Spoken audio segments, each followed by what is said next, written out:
Now that we have our piece of sheet metal created, the next step is to add some holes into it. These holes will be used for mounting the various components onto the bottom, onto the base plate. For example, a couple of holes for the motors, 4 holes for mounting the standoffs here. They'll be used to attach a top plate,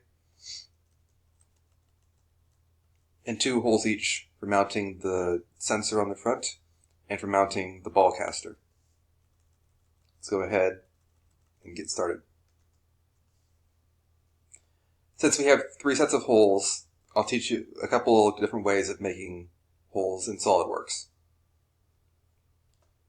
If you click on the surface of your piece of sheet metal here, you'll bring up a set of icons, which will easily allow you to click the sketch icon, which is the second from the left on the bottom row. We are now creating another sketch, and we're creating it on the surface of the piece of sheet metal that we created. Up in the toolbar, we can go ahead and select the circle tool.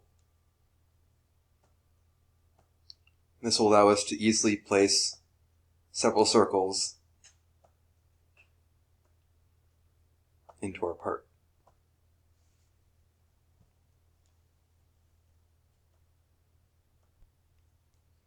Now let's add some dimensions to our holes.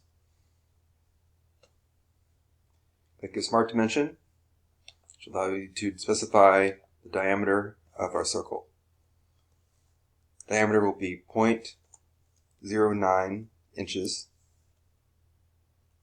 And now I could make the same dimension for all 4 of our circles, but that would be somewhat wasteful because it would clutter up the sketch here. And it also means that if I wanted to come back and change the dimension, I'd have to do it on all 4. Perhaps a better way is if I click with the Shift key held down to select all 4 circles, I can click the equal constraint, which makes them be all the same diameter. Now I can specify the location of the holes. Smart dimension. From the center of the circle,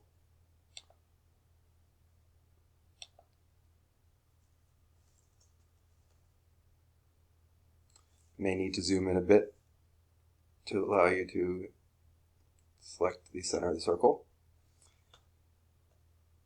Center of the circle on the first set of holes to the edge of the piece of the sheet metal is 0.5 inches, or 1/2.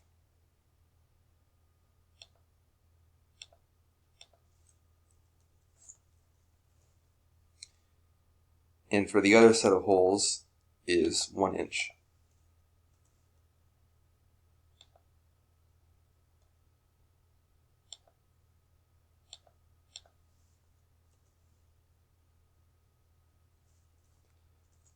The other dimension that we'll use is from the center of the holes to the center of our part, which we can use the origin point to accomplish.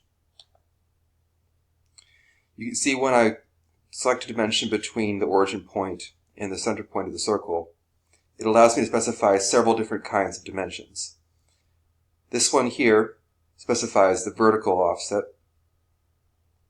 This one is the horizontal offset, which is the one we're interested in. And the third type is this type, which is the shortest distance between the two, the kind of straight line distance.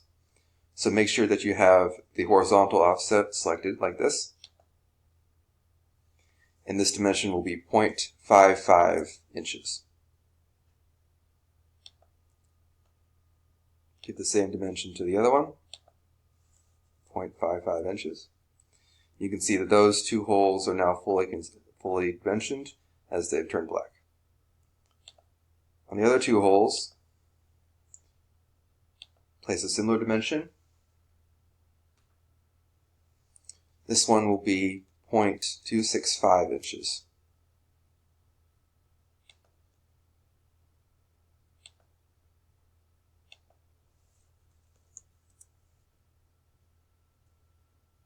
All our holes are constrained. So we're done on those set. Now let's move on to the next set of holes.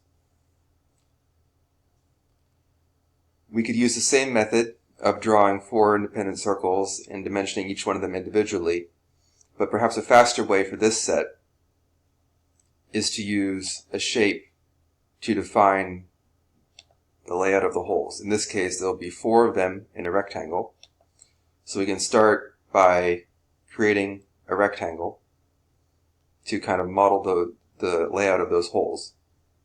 If you've placed a shape in your sketch that you aren't going to be using to create features, that you're just going to be using for layout, it's good practice to click Add, to click for Construction under Options on the left-hand side, which turns the line into this kind of dotted pattern, and is a signal to other engineers who may come along later that these features are used for layout only. Now that we have a rectangle in there, you click the Circle tool.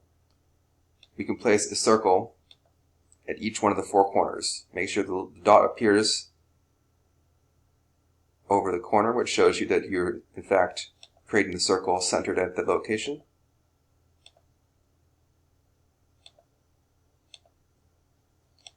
And we'll use the similar method as last time to make all 4 of our circles be the same diameter.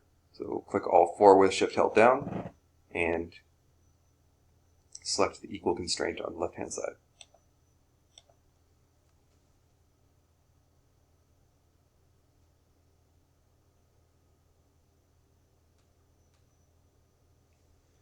Let's add some dimensions to our rectangle. It will be 2.5 or 2.5 inches tall, and 4 inches wide.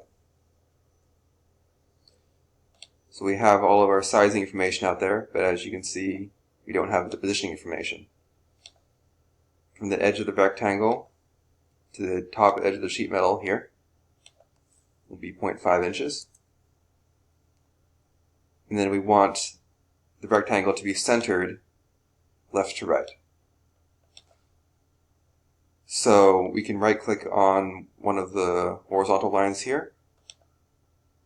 Sure amount of smart dimension, right click, select midpoint, hold down Shift key to select the origin point, and use the vertical tool. So this is a similar method to how we aligned the upper rectangle on the outline for the sheet metal originally.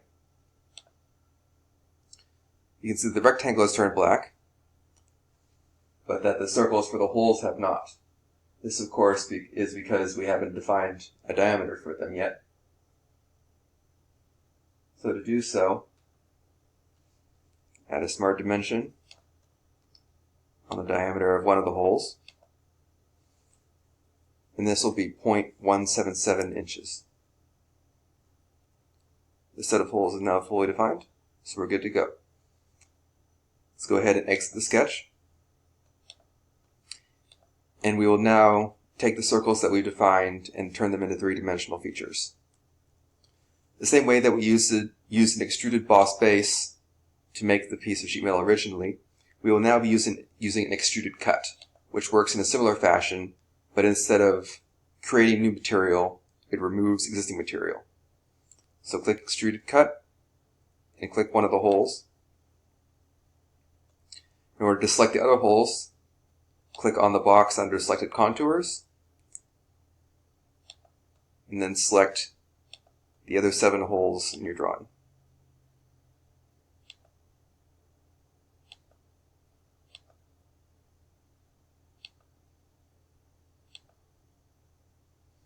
You see as I select them, the little yellow circle appears underneath, which is showing how the hole will be cut through the piece of metal.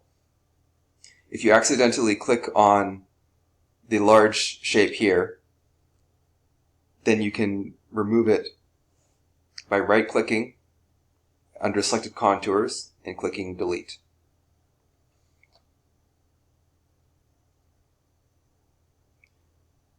Click on Blind and change it to Through All.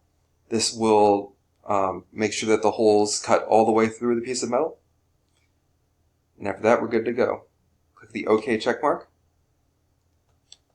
And you see that we now have all 8 holes in the piece of material. Look in the bottom, you can see that they go all the way through.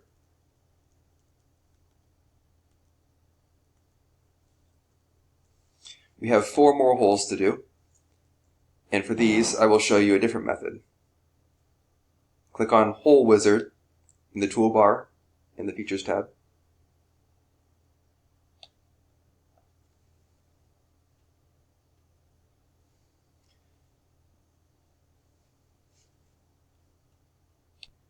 The first step in the Hole Wizard is to choose the diameter of the holes.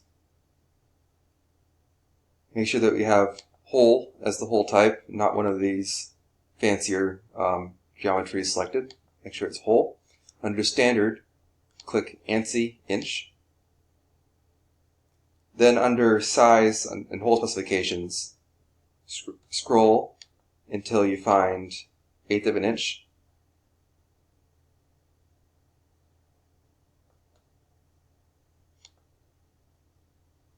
Next step is to specify the position of the holes. So you click on the Positions tab, then click once on your part to start sketching. And then we'll use the similar rectangle method that we did to place the last set of holes.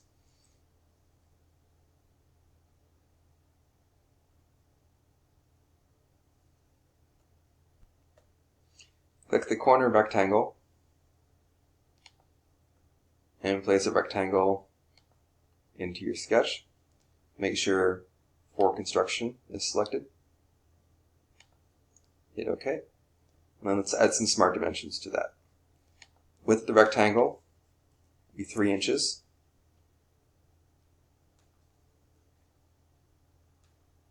And the height will be 1.18 inches.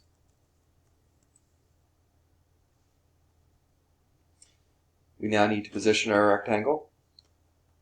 One of the dimensions will be between this line and the top of the rectangle. That dimension will be 1 1/4 or 1.25 inches. The other dimension, similar as before, will be to center the rectangle. So select a midpoint, hold Shift, select the origin point, and click vertical.